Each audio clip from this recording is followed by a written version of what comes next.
goddamn job and I'll do mine. All right?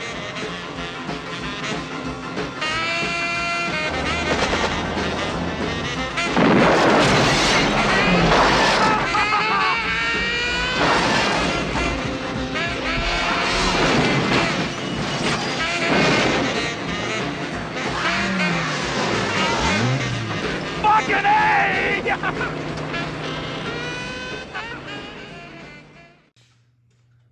Welcome back, everybody, to a Crazy Ivan episode, the Mongolian raid. Basically, 5 minutes or less. Is Mongolia worth it for the Russians? Well, let's look at it this way.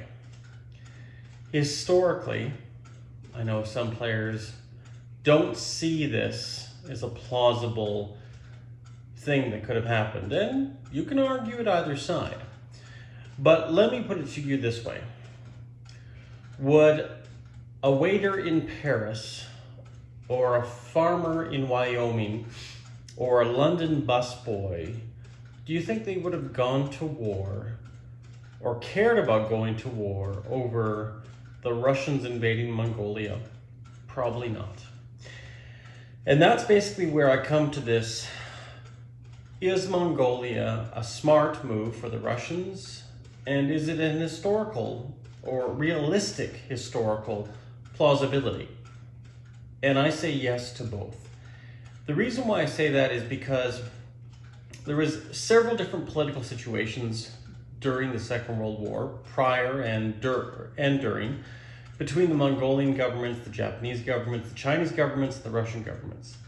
But at the end of the day, it served them best not to invade.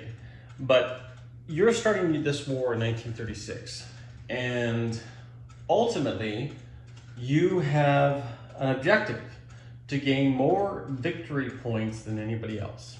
And Mongolia, especially in central Mongolia, and here in this eastern province of Kurland, if I say that right, those two territories right there are worth victory points. One each, in fact. Not only, it's actually a good thing because you have a buffer zone, a better buffer zone from possible Japanese aggression. But also, if the Japanese were to take this territory, you would also have to worry about Novosibirsk, which is worth 3, Buryatia, Chita, Amur. These are all worth points or against your victory points. So securing Mongolia is a very strategic point. But also, it makes a lot of sense just in the big picture of things. And also, what is Russia going to do in 1939? Usually, most of the time, the Axis are engaged in the Western Allies, as well as the Chinese, and possibly other neutral nations like the Netherlands. But nonetheless, what is Russia going to do? Russia has to also secure victory points. And of course, fortifying the eastern side of the empire, as well as making sure that you secure 2 victory points in 1939, or possibly even in 1940, I think it is a good start to that, and especially with their income of $8.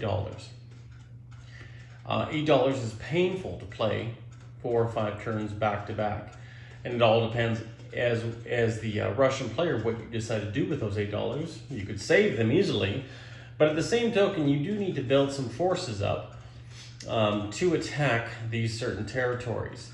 And luckily, in this game, Operation Skyhook, we have the pleasure as the Russians to play the elite of the Soviet Union, and you could actually build these POT bombers up here in Chita. And those POT bombers, yes, they're worth $5,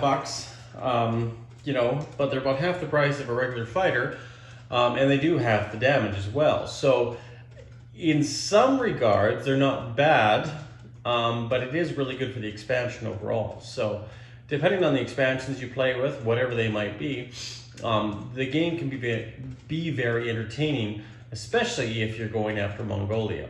So ultimately, as we wrap up these 5 minutes, is Mongolia worth it? I believe it is. Historically, did it happen? No. But could it have? Yes, it could have, depending on what happened in China, And also geographically, you have the Gobi Desert there. So it is an actual very good buffer geographically to put up between communists, fascists, or capitalists. So anyways, guys, this is Panzer King, the Lion's Den, bringing you a close to my first Crazy Ivan episode, and that is the Mongolian raid. Is it worth it? You guys decide.